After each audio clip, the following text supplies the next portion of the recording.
I had a pretty busy January. I think I had like 12 doctor's appointments in January, plus like PT twice a week, plus acupuncture. I was going to ask how many different specialists you thought you saw during that time. Too many.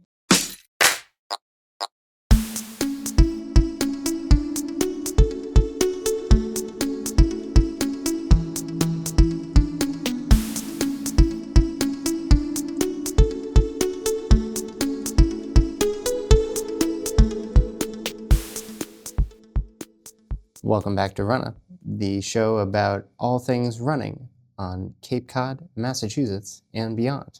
Well, I was going to open with a very funny cold open about the self-blooming onion, but I've been informed by my legal counsel coach that it violates several rules about what we can and cannot broadcast. We're too close to a working invention, unfortunately. And there's some danger of people trying to build the product we're discussing. And so unfortunately, my cold open is that we won't have a cold open. Oh, no. You don't want to overstep any of those like NDAs or like any of those trademark things. Not NDAs, ATF. Anyways, if you're wondering what we're talking about, you can refer back several episodes. It was your Jigger Johnson episode. Yeah, it was the Jigger Johnson episode. Yeah. You'll understand what we're talking about and why we can't say any more. The recipe is actually proprietary. Shh. We might be debuting it at Jigger Johnson 2026. No, absolutely not. Going to debut Fast Onion? I'm not going to debut Fast Onion anywhere close to my race. That is the last Hit mile 60 at that turnaround point, and you just like down a thing of Fast Onion, call it a day. No. Whew.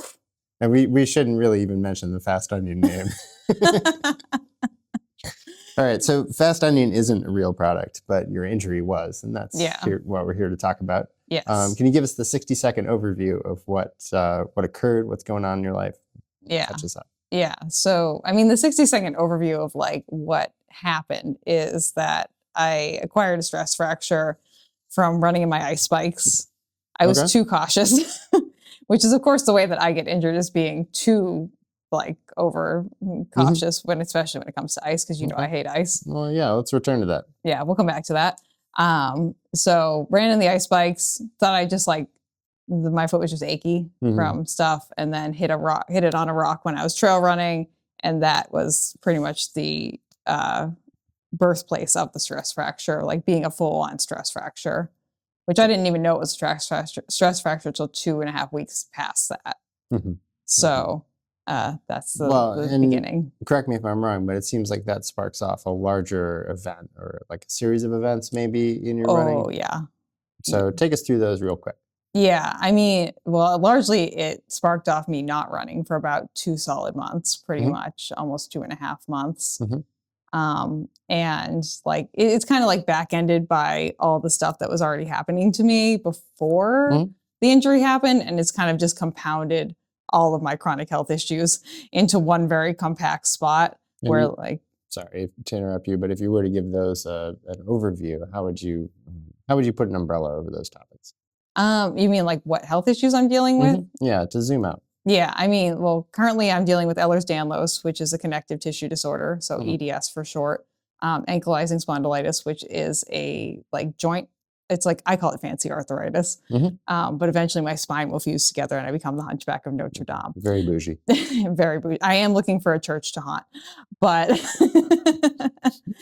but that is part of it too. And then just general health stuff, like figuring out like what's even going on with it. And then I got a diagnosis of dystonia as well too for my foot, which is something that had been suspected over the summer, but because of the way the Boston healthcare system works, you have to wait like 6 or 7 months to see the doctor. So that's just kind of how it panned out. So my point being that there's kind of a diffuse atmosphere in which this acute injury occurs, correct? Yeah. Okay. There was kind of like some kind of flamboyant substance in the air. Maybe flammable is the word you're looking for? Yeah. Well, we've already discussed that I am a quirky angry Japanese man or something in the car. But that's the first non sequitur. That's right. But yeah, so there was something that was what did you say? Flammable. I was going to say flamboyant again, flammable in the air, just because like there was a lot of other things happening around this injury happening. Sorry, flamboyant is too distracting. I feel like my brain's just going to keep going back to flamboyant too. Let's just use flamboyant. I think it might be what you mean. Yeah, I think it might be, you know, not only like it's flammable and like will set fire to, but it's also very sassy. Flamboyant is what I meant. So it was in this sassy atmosphere that your injury occurred. Yeah. Yeah. And it kind of just created a flame that has been and was and still kind of is like a lot of things happening at once. And it's just, people have been like, oh, it must be terrible to not be running. I'm like, yeah, it is, but there's so many other things going on around it where like, this is what's kind of led, it's not just the injury, it's the combination of everything together that has led me to be like the last couple of months, like pretty depressed and at certain points in time. Just because like a lot of times I've been in like a lot of pain, not just like even the foot, but like everything else has been in pain. So that's kind of where we started this whole journey. And how does it feel now? It feels better. I feel like my body is sorting things out a little bit more. I had a pretty busy January. I think I had like 12 doctor's appointments in January, plus like PT twice a week, plus acupuncture. I was going to ask how many different specialists you thought you saw during that time. Too many. The hip specialist, the EDS specialist, physical therapist, the neurologist, the other hip specialist. I'm trying to think of who else I saw. My physiatrist. Were any of those professions especially helpful in determining information about your injury? I mean, the only person who was really like, there was, I forgot about the other EDS doctor I was seeing and the podiatrist I was seeing. Yeah, there's a lot of people. I would say that like the people who've been the most helpful have been the doctor / physiatrist that I saw who specializes in Ehlers-Danlos or EDS, and then the physical therapist that I saw that specializes in Ehlers-Danlos / EDS. And those people have definitely been the most helpful. I mean, obviously it was helpful for me to get the diagnosis of the foot fracture because it took me 2.5 weeks to get to that. And and I've kind of talked about this on here before, that whole experience I had in the ER was like very negative. And I was definitely gaslit by that doctor there who told me I just had like tendonitis of my foot and I ended up having an infection that needed an antibiotic.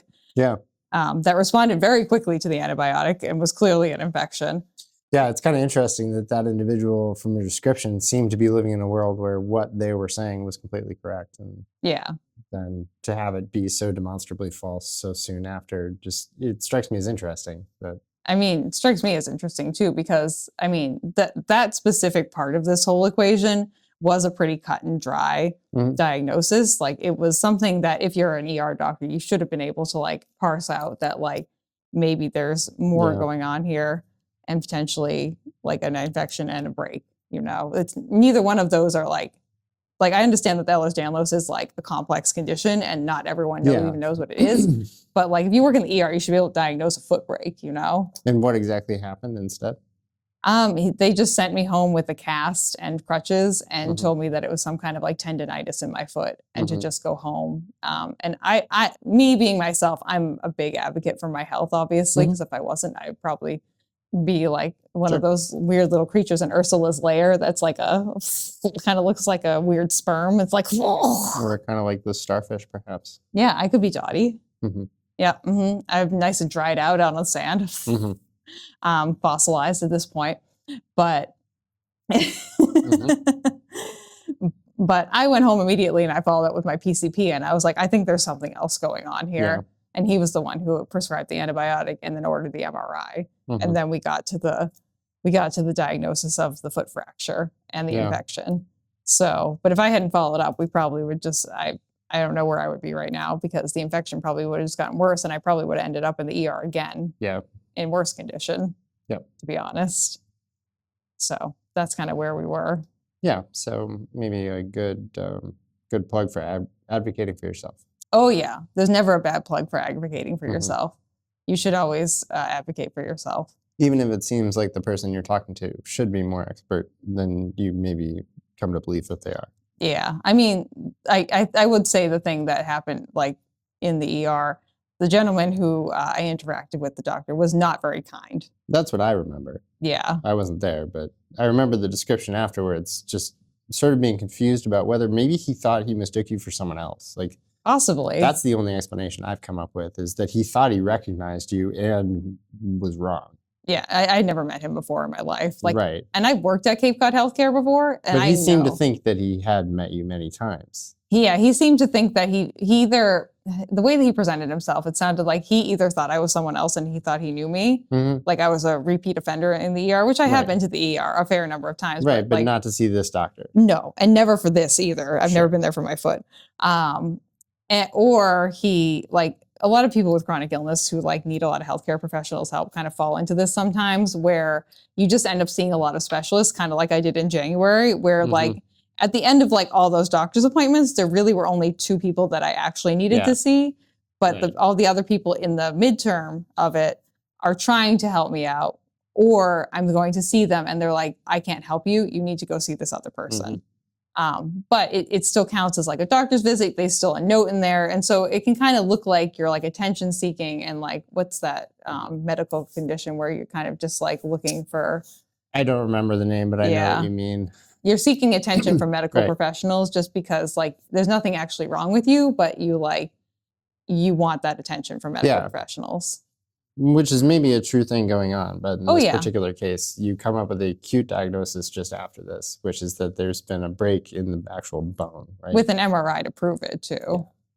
I guess I'm not trying to drag the hospital under the bus. I'm just pointing out that you can never really accept like that there is a shared truth, and unless you're continuously discussing it with the people around you, that I don't know. Yeah. I've had similar experiences in the past where for instance, I fell out of a car and chipped my tooth and told many people around me, like, I think there's something still in my lip. Yeah. I think I bit my lip so hard, there's a piece of tooth in there. Yeah. And it's a similar experience. Like I went maybe 2 months before they told you that there was like a little bit of tooth in there. The like pediatric orthodontist or whoever is the orthodontic surgeon is like, you'll never guess what's in your lip. It's a piece of tooth. How'd that get there? And it's like, didn't you guys talk? Didn't you write notes on this? Well, I mean, the thing was with the healthcare system and like having worked in there a while too, like they don't talk to each other, and that's half the battle. Yeah, I guess that's what's interesting about that is you see these 12 different specialists and then none of them talk to each other. Well, you talk to all of them, and so you become the commonality in all these interactions. And if you aren't accurately record keeping, like, as you say, you're a healthcare professional, so you know what notes to take and how to save the files. And I think that like that goes over a lot of folks' heads. Oh yeah, definitely. And also just like being able to have like be your best advocate and having what's the word I'm looking for?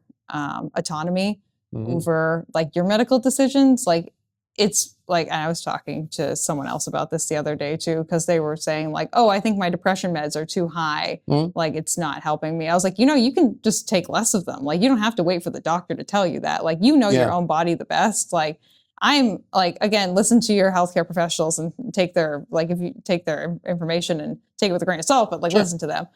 But like, if something's not working for you, you don't have to keep doing it. Right. And like, you are your own like best like person to know what's correct for your own body.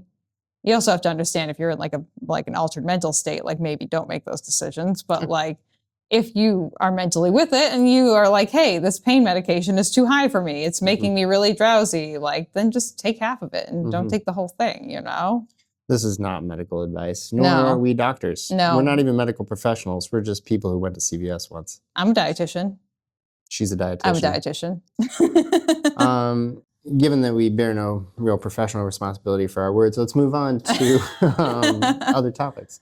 So you have this experience of fracturing your foot, and whether or not the ice spikes are to blame, it happens sort of all of a sudden. Yeah, and just like I was actually like doing really good with my running. I was like coming back from Stone Cat, like I was trail running again. I was like feeling good about it, like everything. I was like at like a little bit over 60 miles a week, and then it went from 60 to 0 real fast. Because of the microspikes? Yeah. What's your theory? That just the uneven pressure points pushed your foot in a strange way? I think now in like retrospective, like where we are right now, I think that it was my weird foot strike combined with like about a mile's worth of like, because I was running on ice Mhm. up until like about a mile to go, because then the ice had melted. Yep. So I think it was the combination. It was running in the Puba Deviate too. Mhm. So I think it was a combination of the plate plus like a slightly worn down shoe plus the cement plus the pavement plus the ice spike.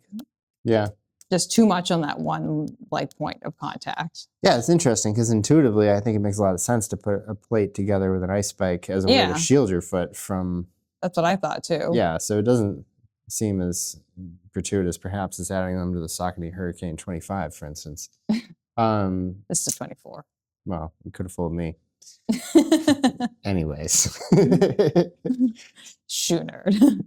So you walk home in these ice spikes, some combination of things happen, and then it's pretty much donezo for running for the next 2 months. Yeah, pretty much. Like I thought like. What was your first clue that things weren't going to go well? Well, I mean, the first clue was on Christmas. I went to my aunt and uncle's place, and like I was having a hard time walking around. Mm-hmm. Like I was in so much pain. Just like, in the foot? Yeah, just on the foot, just like walking around. And my foot was like very swollen. Mm-hmm. Like it was very visibly swollen. And I was like, oh, no. Yeah. I mean, even like the last run that I went on before this all happened, with that trail run that I did, I ended up having to walk about half a mile because I was on the little bog. Mm-hmm. And I came out, you know, where Tony Andrews, like that little path where like the stairs that they came right out that way back towards where we usually exit when we have Finn. And we're going back to your place. But like my car was parked at the regular parking lot up there. And like as I was coming out of that, I hit a rock. Mm-hmm. And it hit it like just right where it like solidified in the fracture. And like I was having a hard time walking back, like very slowly walking back to my car. And then I got home and I like remember stepping in the shower and I was like, oh no. Yeah. Like it was a lot. And like I have a very high pain tolerance, you know, like as the owner of many tattoos and many like chronic, like just pain issues, like I can withstand quite a bit of pain. And I was like on the verge of tears because it was just like so painful. Yep. So not the kind of pain that you just tough it out for. No. And I knew that when I got home and nothing, like if I have like a weird muscle issue happening, a lot of the times, like when I get in my car and I drive home, by the time I get home and I get into my apartment, it's kind of started to resolve itself a little bit. Like I can feel that it's kind of like easing off. This felt worse when I got back and I was like, oh yeah, this is not going away anytime soon. Yeah. And I was just like, shit. Good sign something's broken. Yeah. I didn't know if it was broken because this is the only time I've ever broken a bone. So I was like, and again, my body likes to do weird things anyway. So I was like, it could be any number of things, you know? Yeah. But that escalating pain is a good signal. Yeah. Yeah. And it was very painful to touch too. So, and again, like standing in the shower was like, oh no. So what happens next? Well, I mean, what happened next was I just kind of like toughed it out for like 2 weeks. I remember I had gone to the pain clinic that I go see. And they were like, oh, like maybe we'll give you an injection. And then we figured out it was a fracture. And they're like, oh, we can't do that anymore. And so that was like after I went to the ER and then we had figured out that it was the fracture and it got in the boot and the boot was not working. Carbon plated shoes though, man. Those things. Great. Yep. If you just need to like immobilize the front of your foot, carbon plated shoe. Do you have any favorites? I mean, I used the Saucony Endorphin Trail because that's what I had. And it had a good rocker on the front, so I didn't really have to like, this is where having a really extensive shoe collection comes in handy. It can be, for sure. Because I've been able to cycle through so many shoes and just like, I feel like that's definitely helped me a lot. Yeah. So swapping shoes out now that you're kind of recovered from this injury. Yeah, I'm recovering still, but we're in the process, but hopefully on the latter stages of things. I think one of the issues you and I talked about a lot, fitting people for shoes, is the tendency to want to stay in the same pair even post-injury. And so if you've worn a pair for 8 months, have an injury and a surgery, and then try to go back to that, I think you run a real good chance of re-injuring, if it is a chronic injury. Oh, 100%. So something to be said for a new pair of shoes. Oh yeah. Well, and yeah, you and I both saw that a lot where people would come in and they'd be like, I just hurt myself and I bought these shoes, or I had a knee surgery and I bought these shoes and I'm still in these shoes. And it's just like, or they would come in and they'd be like, my back is in so much pain. And you'd be like, so when did you buy those shoes? Yep. 1995. Yep. Oh, okay. Yeah. Checks out. Yeah. I think the custom orthotics getting lost in shoe rotations too. Like, you know, people coming in with one custom orthotic and Yeah. a real obvious change in their hips. Yeah. There's some stuff going on out there. Anyways, we're getting off track. Yeah. So now we're talking shoes instead of carbon fiber injuries. plates help to immobilize the foot more than a boot. Can you elaborate a little bit? Yeah. I mean, the boot, like, obviously goes like all the way up to your knee. Like, it's the whole boot. And it has your foot like tilted back a little bit. I had that boot on for like maybe 20 minutes and it was already like risking my hip like popping out of the joint with every step that I was taking. Yep. So I was like, we can't do this because again, like I have hip issues already. And I had just started to get some kind of resolution on that. And I was like, we're not going backwards on this. Swapped it out for the carbon plated shoe. They actually do make carbon like inserts, like carbon insoles that you can put into whatever shoes you're wearing. Yep. So if you do have a pair of shoes that you're like, oh, this one is working well for me, it's just not stiff enough, you can throw that bad boy in there. They're like $10 on Amazon. Yeah, it seems like a better stiffener than a performance product. Like you're not advocating for it as a running tool, more as a... This is a recovery tool. This is a like, I broke my foot and I need to immobilize it tool. Yeah. So if you're looking at a pair of carbon fiber plated inserts online, thinking that you're going to turn your Brooks Ghost into a carbon plated a super shoe, let me dial you back. That would be a really harsh experience, a Brooks Ghost with that. Because these plates, the plate that I put in my shoe was like really rigid. Yeah. Like I can't imagine putting like the Ghost or like even the Pegasus that you're wearing. David Goggins runs in the Ghost. Does he really? He seems like a candidate for a shoe stiffener. Yeah, he does. Maybe not. He just tell me to get hard. Get hard, shoes. That's how it works. He doesn't need carbon plates. Yeah. His shoes are probably so hard because they're probably from like 10 years ago that he's probably... he was rocking the old model. He's like, yeah, I only run in the Ghost 7. I think he gets them on sale. He probably gets a great price. He's probably buying used shoes in a more reckless way than I am. Like, I don't think anybody's buying used shoes in a more reckless way than you are. Hey, I found a brand new pair of Asics Noosa Tribes for $20 on Poshmark. And I ran in them yesterday. I ran in them today, and they weren't as good today. They gave me a little bit of blisters. That shoe has a recovery life. Like, you need to let it sit for 7 days. Oh, I ran it. What did I run in yesterday? I can't remember now. What did I run in yesterday? Oh, my new DV8s. I got a new pair of DV8s that I had sit in my closet. They're too tight on my feet now. I've been working on expanding my toe box, man. Yeah, so let's get back to some of the things that came out of this injury, which is a whole lot of strength training. Yeah, I mean, like at the beginning, obviously, like I didn't really have the option of like, I was barely walking around. And like, I just need to have some, especially my anxiety levels had been like manageable before the injury, and they just like shot out of the park as soon as the injury happened, because I also knew that I had like lined up like at least, at that point I had like 10 doctor's appointments added, and then the 2 more were for like the podiatry stuff for my feet. So I knew I had a stressful month coming up already in January, and I was already like kind of being like, okay, like at least my running is in a good spot. Like I'll have like a stress weighted like outlet to like get that out of my system, you know? And then that outlet was taken away from me. So I needed to find like somewhere to channel that, which is where we came up with the bike contraption that people here have seen already, with the hand bike and the regular bike. I can imagine. It's kind of my take on one of those assault bikes, you know? Yep, I know exactly what you mean. I like when the skimo racers pull the rowing machine up vertically and then start doing that while they go on the incline treadmill. I know what you mean. Yep, exactly that. You just kind of have to find a way to like mimic some kind of physical activity. Because I was like, biking, I wasn't getting my heart rate up high enough. And that was the problem. Planet Fitness, if you're listening and wondering which machines to include in your expansion into the adjacent space next door, I think these are some great ideas. The Juliana modified assault bike. Well, I'd like some of those cross-country ski incline things too. Oh, that would be sweet. Yeah, that would be actually really nice. I would enjoy that too. But yeah, so I started biking at home because I had a bike at home and at the gym. I remember texting you when I was in the ER, and I was like, hey, we're not running together for a while. And you're like, oh, I'll join the gym, which that meant a lot to me because like we usually work out together. I think it was the kick in the pants I needed to join the gym. Now we just have to keep up going to the gym too. That's true. Yep. That's the problem too, which I was at the gym this morning. But too. it's a lot of fun to run outside. I know what you mean. I know. It's so nice out. Like it's getting nicer and nicer out too. So well, I think the benefits to performance from 2 months of cross training have been really obvious to me. You know, I wasn't injured at the same time, so I've skipped the whole nadir here and gone straight for the the apex. You have the slightly less pain inducing track to the cross training. That's true. There's been very little to almost no pain. I think the only thing I've done differently is not be injured first.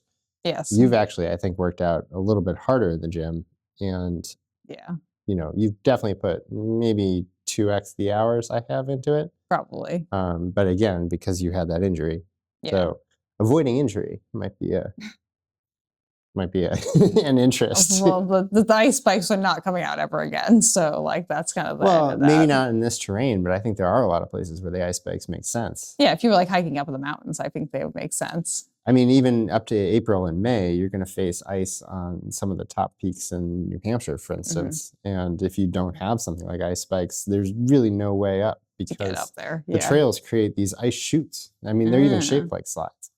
And it's like that TikTok that I sent you where everyone was like sliding down on their butts for that trail race. I've traveled downhill a lot faster than I intended up there. And some ice spikes might have been great. So that Instagram reel made me laugh a lot. My snowshoes actually have ice spikes on the bottom. Oh, do they? That's when I've used them around here. But yeah, there's the surface here is not conducive to continuous ice spike usage. No. Well, I don't know. I applaud your experimentalism, but I was trying. I was trying to be safe. You know, I have a long standing kerfuffle, and ice is my nemesis, you know. Yeah, you talk a lot about that.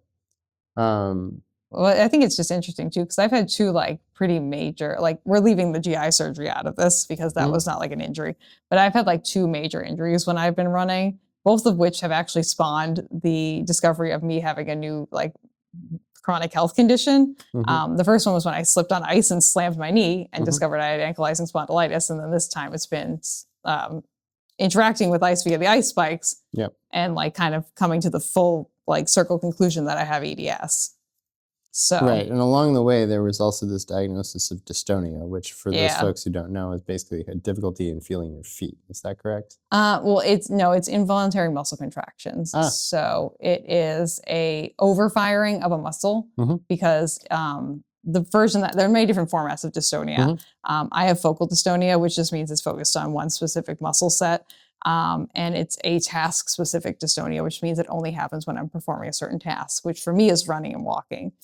Got it. So my leg, like if this is my foot, instead of like hitting the ground and like slightly kicking in and then back, goes like this. Yeah. So this is the origin of the shoe monster, right? Yeah, pretty much. We've kind of discovered why I like run on the outsides of my feet. Right. So in our first, I think, appearance together, we talked about your foot strike, which I may or may not have described at the time as bananas, but I still stand by it. It's still bananas. You were essentially slicing in with the outside of your foot. The result that we were talking about was that these shoes were getting destroyed real quick, which is what led to the whole secondhand shoe thing. Yeah. Right. Yeah. So 30 or 40 pairs of shoes ago, you were looking at ways to decrease your spend on running shoes because you were blowing through them so quickly. Yeah, because I used them so fast. Yeah. So isn't it interesting then that only a year and a half or 2 years later, you're finding out that actually that was a medical condition that was much maybe more diffuse than just a shoe problem? Yeah. I mean, everyone has like a different foot strike and a different like gait pattern for sure. And mine, like largely besides like the hip issues and like the feet and stuff, I feel like my gait isn't like super wacky, but it's that like micro motions and that like kicking out that like I can't really control fully. That it one is a little bit scary when all of a sudden like it starts happening to you and you're like, wait, what? I can't control my foot because it's just like it just kind of happens and you're like, oh, and like I have my feet up in the air and it'll just kind of like. And I, like, if I'm lucky, it hits back down. Or if I'm not, I accidentally almost trip myself, which I've done a fair few number of times. Right, but it can look like you're clumsy, you're tripping over rocks. And the rock is what you hit, but it isn't what happened. Yeah, well, that's what I think one of the things we've discovered, too, is that, like, that whole kerfuffle at Stone Cat with me falling was largely, I believe, an fully unregulated nervous system that needed a little bit more regulating.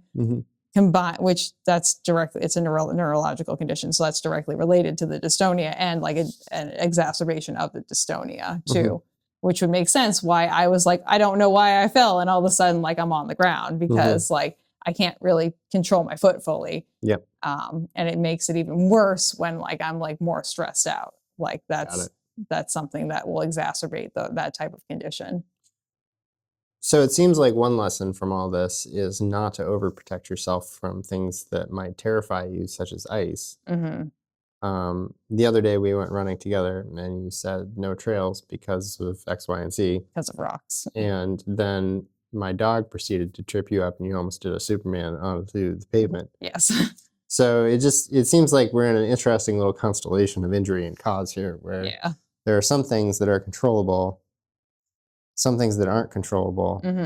There are some things that are chronic and some things that are acute. And sometimes the chronic causes the acute. But the thing that I think we'd both agree we've done to address this is the physical cross training. Like that's been the big win here is that we're both stronger. Well, we're both recovering from injury, let's face it. You have more of a longer term injury. It's long term, but at the same time, it's resulted in some real asymmetry in my running stride. And so that's become one of the primary barriers to achieving success in this sport is that I need to realign. I'm just trying to equalize. That's maybe the word, equalize my stride a little bit. So I've been working hard to open up the right leg and not bring it in so much because I was running with a very closed right leg, which was closing my hips. And the result, which has been interesting to me, was that my heart rate was about 12 BPM higher than it needed to be.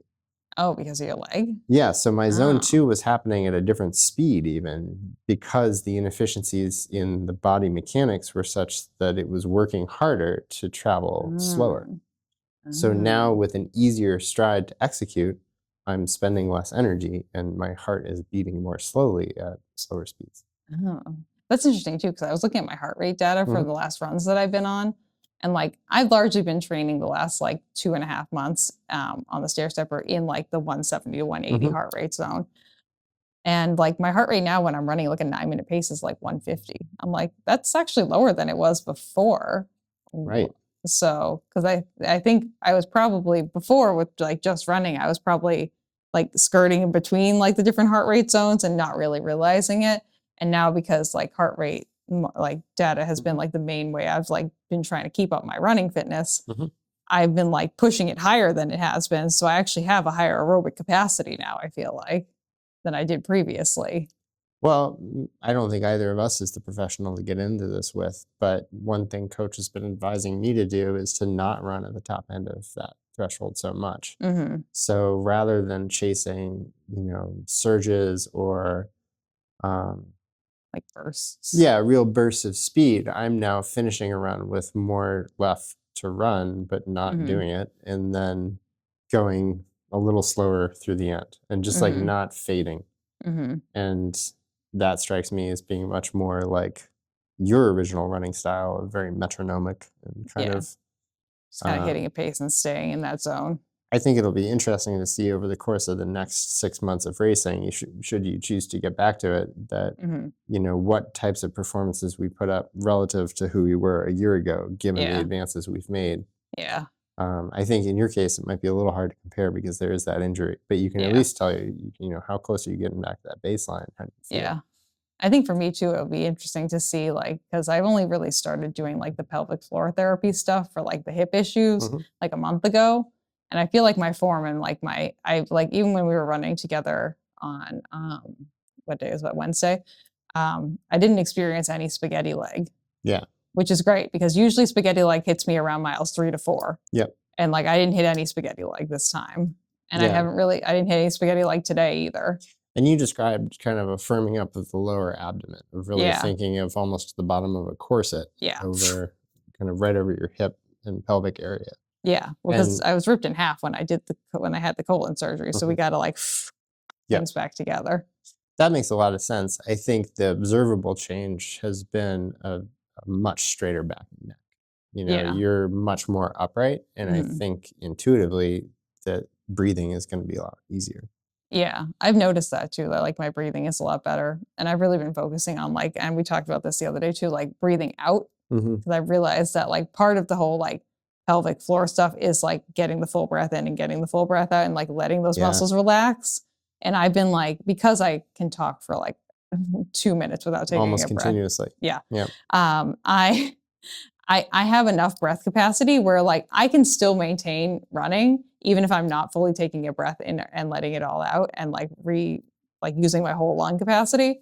And I've just been living on that like 50% level for years and just like bracing my like inner core and like never letting that last bit of breath out and like making it so by the end of it it's like really tight and it never like actually gets to release and like Yeah, that's interesting. I mean, I don't do as much yoga as I should do, but when I've done, you know, like those yoga with Adrian month-long things, oh yeah. and you hit the breathwork section, you're like, oh man, this is going to be the boring one. You know, give me the big moves, give me the big stretches. I want to be the most stretched out. And then like 30 seconds into the breathwork, you're like, oh, this is challenging. This is challenging. I'm immediately benefiting from it. And in fact, I'm much less interested in all those sort of like Crazy extraneous moves. You know, this is the battle is happening right here in the lungs. So yeah, I I mean, know what you mean. Yeah, it definitely like it informs the rest of like your hips are related to everything that happens with running, obviously. And being able to just kind of like I've noticed when I actually breathe out, like I can realign everything better. Like everything kind of like falls back into place. And then I can actually get my leg swing bigger, which is great.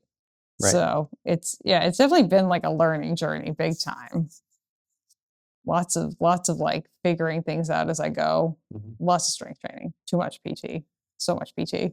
All right. So looking back, what would you tell yourself day one microspikes injury? What are the first things you wish you'd heard from your future self in that moment? Don't wear those spikes. Okay. So if you do have a chance to go back in time, immediately try to prevent the injury from occurring. Yes. But next to that, what would you tell just after?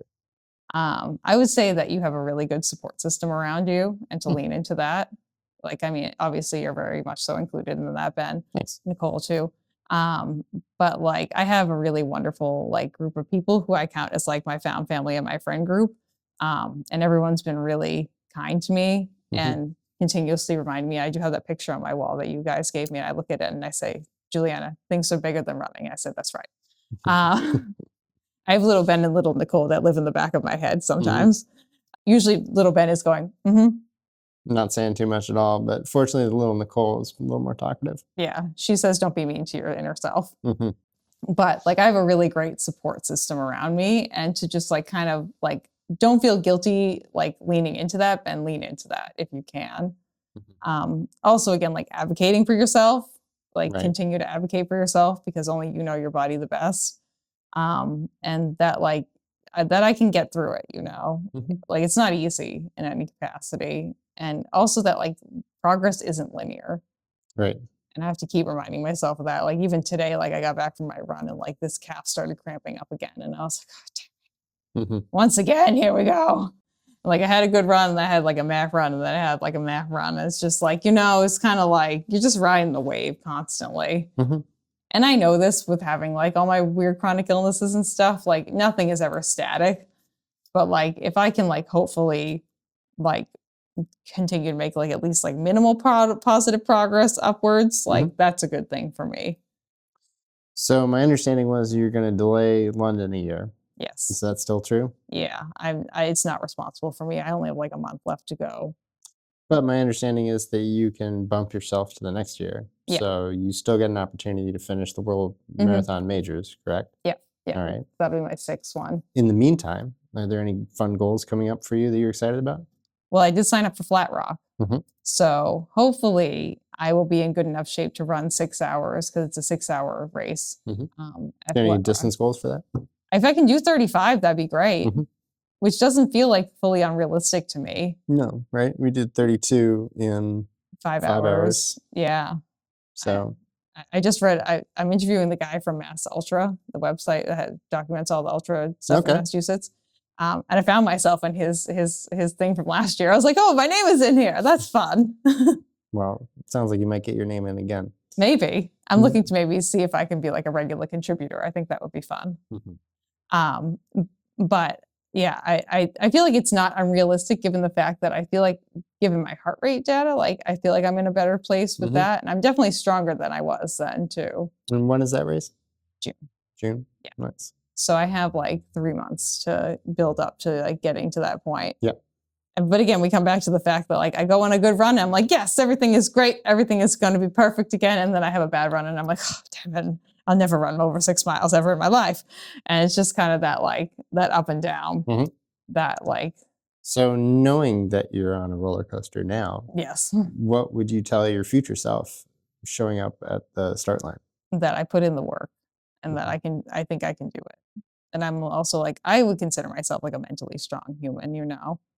Like I obviously like throughout this, there's been a lot of like hysterical crying. There's been a lot of like ups and downs. Right. I'm also an emotional human, you know, but like I've never actually like given up fully. I've told you I've given up, but then I bounce back again and you give me like 5 minutes and I'm like, I can make that goal. Yeah. Yeah. I think it was 5 to 10 minutes. Probably. So some big goals coming up for the future, but also some big moves in your training. Yeah. And I think you were good before. Maybe you'll be good again. Yeah. I mean, my big, like, lofty, like, Juliana, you're kind of stupid for even pursuing this goal would be to, like, be in the Trail Paralympics, on the Trail Paralympic team in 2032, I think, maybe, whatever the year that is, or 2036, whatever that year that they're doing it is. Sounds like a scheduling and logistics challenge to me, but glad you're enthused. Yeah. I mean, like, I think I could do it. I believe you could as well. I think that the work would be in getting organized to. Which would be the problem. I'm not saying for you in particular, just in general. Well, they have to get it approved too to be even in the Paralympics and the Olympics before they even like consider who's going or whatever. Yeah, I mean, in the meantime, why not just enter some trail races? It sounds like you're already signed up for one. Yeah, well, I signed up for Ghost Train too, and the Womp Romp. So I have 3 trail races on the calendar right now. So as your friend who didn't want to be into trail running originally and now is like fully in, and I'm directing the Cape Cod Trail Race too. Yep. One of the first things Juliana ever said to me was that I'm never never ever going to run on a trail because running on the roads is the only kind of running I will ever do. Pretty much, yeah. We had that conversation very early on. I remember like when you started at the Run House, you were like fresh off of Jigger Johnson. What was that, 2024 maybe? 2023? I was fresh off this. I was going into the second one. Okay. Oh, I was about to do the second one, and that's why we were talking about it so much. Okay. Yeah, I remember there was a conversation around it, and I was like, whoa, you ran like 50 miles, man? That's crazy. We seem like such children in retrospect. It just seems so long ago. That feels like it was like 5 million years ago. Yeah. Shoes under $150. Yeah. Man, just don't exist anymore. No. Unless you're thrifting them. Yeah, there you go. But then you have to deal with the memories that are stuck in that shoe. Yeah, I can't deal with the shoe memories, man. I need I need a new pair of shoes. You need some fresh kicks to get you through. All right, this is a brief tangent, but I think because I'm so worried about symmetry, the best case scenario is I set myself up with a symmetrical start. Okay. You know, I don't start out with something asymmetrical. Unless I'm really trying to like break up an old injury pattern. So if I'm just trying to apply myself to some shoes, yeah, I'd like a symmetrical fresh pair, please. Applying yourself to those shoes. Although this pair of shoes I'm wearing right now actually isn't symmetrical, which is why I got such a good deal on them. Nike outlet. Were they used? No, they weren't used. They just, somebody manufacturing them must have put the foam in a little bit crooked. I didn't realize. I thought that you just bought them brand new. I mean, obviously I did buy them brand new. But what I'm saying is that not all shoes start out at the same brand new. Yeah, the quality assurance there's brand new is a shoes bit meh. and there's brand new shoes. And there's the okay brand new shoes. And well, you could argue that the quality assurance was actually awesome because it was a factory store and the pair wound up there instead of on the floor somewhere else. I guess that's true. You know, it was the best chance for, I don't know, Nike's really impressed me recently. I think we were all a little bitter over the Oregon project, but maybe it's time to move on. So. Well, yeah, you have the Zagama and the Wild Horse. Yeah. I went big this year, and the foam is really not disappointed. I think for the price point, you know, maybe I don't understand quite functionally how to use ZoomX yet, but it's clear there's potential. You know, not in the same way that carbon shoes maybe change your road racing, but it's propulsive. So Okay. I don't know. I'm enjoying experimenting with them. I think they're well made. Yeah. Why not? Other than some slip hazards and the Wild Horse, I don't have no notes. Yeah, because that's the one that doesn't have the Vibram on the bottom, right? Oh, that is correct. Yeah. The Zagama has the Vibram bottom on it. I can't. I think there are a lot of times when I want to stick to the surface, and I think there's some other times when I'm happy to run across the surface. And the times I'm running across the surface, I don't mind the Wild Horse traction. It just hasn't. Sure, I told you that story about falling down that snowbank, but I was climbing a snowbank, so. I mean, how much traction can you really get on a snowbank anyway? I was maybe outside the warranty of that. Could have used some micro spikes, to be honest. There you go. Yeah. That's the format for the micro spikes right there. All right. Well, to wrap up, is there anything else you'd like us to know about injury, or any words that anyone should hear if they're injured right now? I guess that, like, for me, one of the biggest things that got me through this was just like talking about it with people and just like knowing that like I'm not alone. Yeah. And that like just reminding myself also too that like if I want to pursue trail running in any capacity, this is not the last time I'm probably going to be injured. And like just figuring out a way to get through it is like good enough, and just kind of taking it day by day. Yeah. I think everybody can probably relate to this a little bit. Yeah. When you get injured, it threatens your identity in sport. But, 2 months later, here we are, back in the Cape Cod Marathon office. Here we are. Hosting Runnah. You're hosting Runnah, Ben. I am. Yeah. Maybe that's what's changed. We started out, I've lost my gig. It's just been a slow takeover. Ben's like, I will take the podcast that has no sponsors and no financial income with it. Seems like a good business choice, Ben. That's right. Yes. Yes. Gladly. You will make a ton of money off of this. Gladly. I foresee it, But yeah, no, I think just like get yourself through it, find other people who you connect with, and just like be okay with asking as much for as help. you can, be open about talking about it, because it'll make it easier. Yeah. I actually had Jack, who is our Cape Cod Marathon director, who's not here right now, but he came up to me. He's like, Juliette, why do you post all these things? I'm like online and stuff. I'm like, because there are plenty of other people who are injured like myself who don't want to advocate for themselves as much, or don't feel like they can, and they like isolation is the biggest killer. Like if you feel isolated and alone, you are going to start doing more and more negative things. The extent of those negative things is up to like whatever your brain tells you to do. It could be just like isolating, or it could be something a lot worse. But if you're feeling alone, like finding someone you identify with is like, I feel like one of the most powerful tools, just to know like, oh, it's not just me. I mean, I found that with like all my chronic illness stuff too, just because I only know like 1 or 2 people in person who have EDS. But there's a whole community of people out there who have this condition. And if you can just like bounce ideas off of people, I think it's a really valuable thing. Yep. Yeah. 2 other female athletes going through similar injury patterns right now, Philly Bowden and Lucy Charles Barkley, both posting great coming back from injury content right now. Yeah, I've been following Philly. That actually has been really helpful for me to watch her stuff. I will also say like, as much as I feel so terrible for her, Lindsey Vonn, seeing, because I know she's had a lot of like conditions, and like in the EDS society groups that I'm part of, people have been like, does she have EDS? Because she very much so looks like she qualifies. And like, obviously that's her health journey to be on, and she doesn't have to share that with anyone if she doesn't want to. But she definitely has a lot of the characteristics that would make someone think, who knows about the condition, be like, oh, maybe she's one of us, Yeah. Not in a negative way, just like being like, oh yeah, we see her, we identify with her. But even just watching someone who's like experienced, she's won so many gold medals. And is a very, very accomplished downhill skier. And just seeing her just like blow out her femur, and like how terrible that must be. And now she's like back to zero again. Like I get it. I identified with her so hard in that moment, because like I kind of went through a mini version of that. Yeah. I get it, it's terrible. It's not easy, but we'll come back. Nice. We'll hopefully do some big things. Yeah, you seem pretty positive. I'm not worried. I try my best, Ben. There have been some ups and downs. Yeah. I'm quitting. I'm done. And yet? Don't talk to me like that, Benjamin. And yet, 10 months later. Here we are. Surrounded by the starfish. Yeah.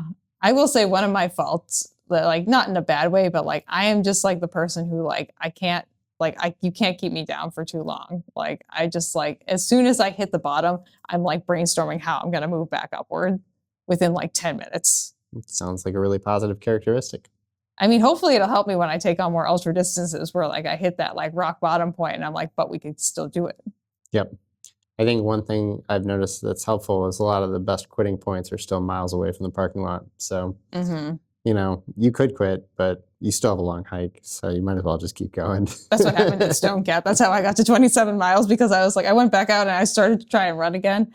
And like, by the time I had like decided that like my brain was like, we would like to quit. The sun was coming up and I was like, Juliana, what are you going to do if you go back to your Airbnb? You're going to go outside and you're going to go hiking. So just go take a nice hike in the woods. Just like keep it moving. Like, and as many times as I fell and like as distressed and distraught I thought I was, there were many other people around me who were much worse, like who like were kind of like jogging at the same pace I was walking and were like mentally in a way worse spot than I was. It was very interesting, like to see the dichotomy of it all and have them be like, yeah, I just had a bad race. I'm like, yeah, I slammed my head like 3 times. And they're like, Yeah, that was a rough one. Yeah. That's the reason Uncle Paul doesn't want me to go trail running again. Sorry, Uncle Paul. Joke's on him. No. He also doesn't want me to get any tattoos. And I just booked in 3 more tattoos with little ones with my tattoo artist over the summer. So sorry, Uncle Paul, you're going to see this too. But something more to look forward to. Yeah, I just booked those in on Wednesday. Going to get a little tiny slice of pizza. I'm get the little heart that I draw on the bottom of like any note that I write. I'm going to put it in my ear up here. I was going to say, you pointed to your cheek. And I'm like, is that where the tattoo is going? No, it's going in my upper ear up here. Got it. And then my tattoo artist is going to help me like recolor the white Christmas tree that I got that got infected. So hopefully it looks a little bit crisper and a little bit better. So we're going to do some touch-up work. We're going to get a couple new small things, you know. Sounds about right. Yeah. Then you can get a tattoo, Ben. I could. I love Jigger Johnson. Jigger Johnson is my life. You could know what you should get? You should get the Jigger Johnson logo across your back. I think that'd be awesome. Or a lumberjack. You don't think it's repetitive and redundant with the one already across my chest? Oh, yeah. Well, you want to match. You're kind of like a... I don't know. Jigger Johnson is one of those brand names that I'm never quite sure about. You know, like if people know what it is, it could be okay. But if they don't, it's a weird first introduction. You could just get like the axe with like a lumberjack on your back. I think it maybe plays better in New Hampshire, but you know. Well, I mean, when you become an Ironman, you're going to need the Ironman tattoo on the back of your leg. I think I'm going to go for the Ironman Happy Monkey. That's... Oh, yeah. The Happy Monkey cartoon that we've made. Yeah, the flexing Ironman Happy Monkey. Who has the Ironman tattoo on his back calf. It's a meta Ironman tattoo. A tattoo of a tattoo. But you have to have it on the back of your calf. So that way you still have the Ironman thing on the back of your calf, but it's on the monkey's calf on your calf. Yep. I think that's what you're going to have to do. As long as people know I'm down to race. That's it. When you go race Kona? Well, I don't know. I like looking for the Ironman tattoos when I'm, you know, coming up with like a motivation for myself to get through a course. There's nothing better than racing somebody with an Ironman tattoo. Or someone with an Ironman tattoo plus a pair of Asics Nimbuses up in the White Mountains. Then I'm like, maybe he knew something I didn't. You know, did he have like clister on the bottom of his shoes, or did he have something that made what he was doing reasonable? I feel like the answer is probably no. Well, it wasn't not working for him. Yeah. So I mean, more power to you, you know. I don't know how he did it because that's one of the slippiest outsoles out there in the game, you know. Well, I think we've safely jumped the shark. Anything you want to end on? I don't think so. I think this was a nice time to be interviewed. Good. I'm in the interviewer seat. Usually I'm in that seat. Now I'm in this seat. I'm in the interviewer seat. That's how you can tell. Ben is in charge of the podcast. How are we going to end the podcast, Ben? Do you want to do what shoe do you choose to use? Yeah. Which shoe did you choose to use? So, I mean, well, recently I was in the Asics News to Try. I'll shout out the shoe that I was in on my last run before I got injured on that last run, the Saucony Peregrine 12, which I do still like the Saucony Peregrine. I think it's a great shoe. I think you might like the Nike Zacama then. Yeah. Well, I told you I was looking into buying a pair. Because and I still love my Lone Peaks. I can't wait to get back in my Lone Peaks. I was wearing them around my house the other day, and I was like, yeah, because I have my blue ones that are retired, and then I have my orange ones that are for running now. The mood ring ones are now my casual the sweat walk around. colored ones. Yeah, the sweat ones. The ones that when you sweat they turn purple. That's what that one is. It's like one of those yogurt spoons for kids. The temperature sensitive. Or one of those, you remember we had those Go-Gurts that if you froze them, the Go-Gurt wrapper would turn a different color, or there'd be something that would be revealed. This is dissolved into chaos. I think that the only real way to end this podcast is to end this podcast. Thanks very much for watching. This is Runnah, covering all things running on Cape Cod and in beyond. Massachusetts. In Massachusetts. And beyond. And beyond. There you go, Ben. Very nice. Okay. Great. Thank you for listening to this episode of Runnah. This podcast is edited, hosted, and produced by me, Juliana Coughlin. Brought to you in part by the Falmouth Running Club and the Falmouth Community TV station. If you'd like to connect with us, you can find us on Instagram and on TikTok at RunnahPod, and you can send us an email at runnahpod@gmail.com. And our original theme music was brought to you by the one and the only wonderful Jeffrey Hutton. And keep up the great work. I'm proud of you.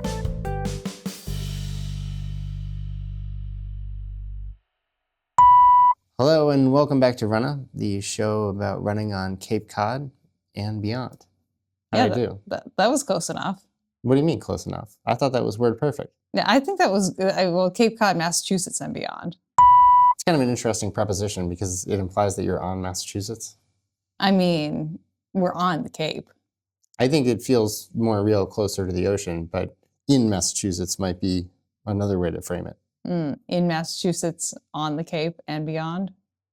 Aboard? Aboard, all aboard. I think that's the catch-all preposition we've been waiting for. Aboard Massachusetts and beyond.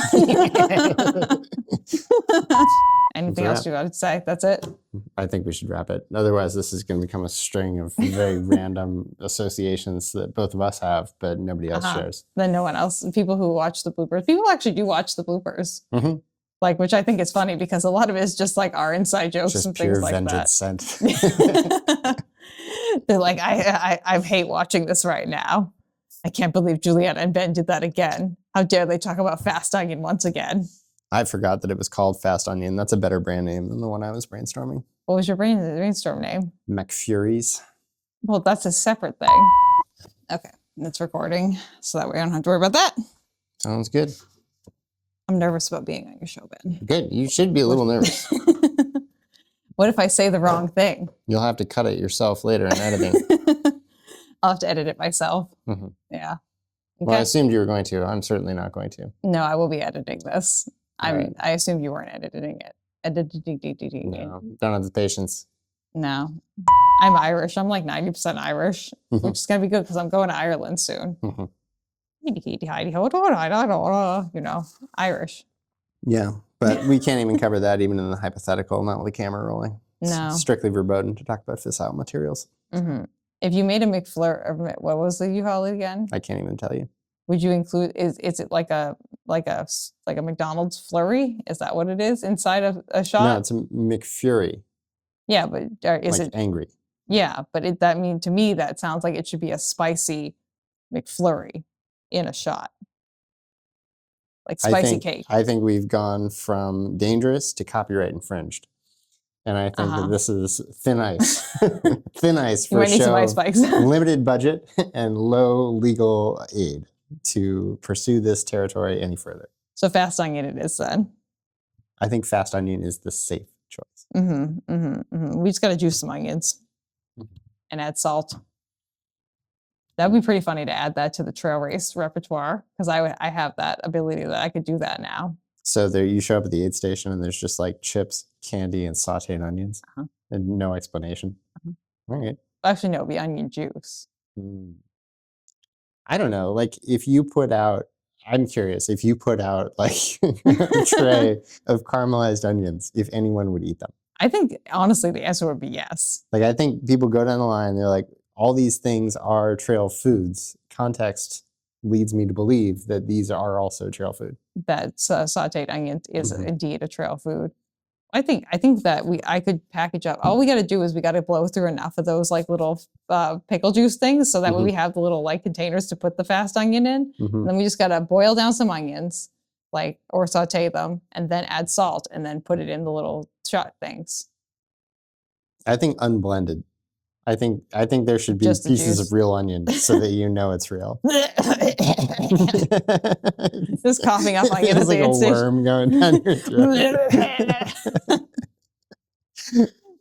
That would be an experience. I feel like if that's the case and I'm at the start/finish line the entire time, we're only going to have it there, so that way I can experience people taking a shot of fast onion. You've been trying to get more real foods in your racing. Well, we're going to have granola, and we're going to have the Farming Falmouth hydration stuff. So we're kind of trending towards like you would maybe be able to guess that a dietitian runs this thing. You're talking about the Cape Cod Trail Race? And I'm going to make tea for everyone. And we're probably going to hand out seeds as the I like that. Instead of the shells, we're going to hand out seeds with like a sticker. We'll put a sticker on the back. But there's a place that I can get discounted like local to your area seeds. And so get that. People get the seed, they get the buff, they get a tea blend from me, and then they can have a shot of fast onion. Whole experience. A lot of different fibers of vegetable products in different containers. Well, I mean, unless you're going to eat the seeds straight up. I mean, you could. You just might end up growing like a onion plant in your stomach. Yeah. Gross. Yeah. Plus, I have no idea what seeds they're going to send us. I have no idea. But that's thing. And then we'll bring back the 50K. Yes. And that's where it starts and ends, Juliana. I am Benjamin. I only make the minimum amount of social interactions physically possible, Juliana. What, do you think we had a conversation? Yeah, you think I actually talked to that man? Like, I didn't have bad materials. I just didn't have any plan. Yeah, you're just like, I'll just do it. It's moments like that where I just have to wonder, like, is there someone out there? Is Coach back there pulling the strings? You know? Coach G. Yeah. Letting you know, like, hey, Ben, you should connect with these people. You should be a social human, maybe. Well, I guess one thing we didn't cover in our podcast was how you used AI at various points to successfully and sometimes unsuccessfully aid in recovery and injury. Yeah. I mean, that was helpful too, because that like kind of checked in, it gave me like a person to check in with where like I didn't have to bother like either you or Nicole or whoever, like any of my friends or anyone. Just making a mess here. You get tailwind in there? Yeah.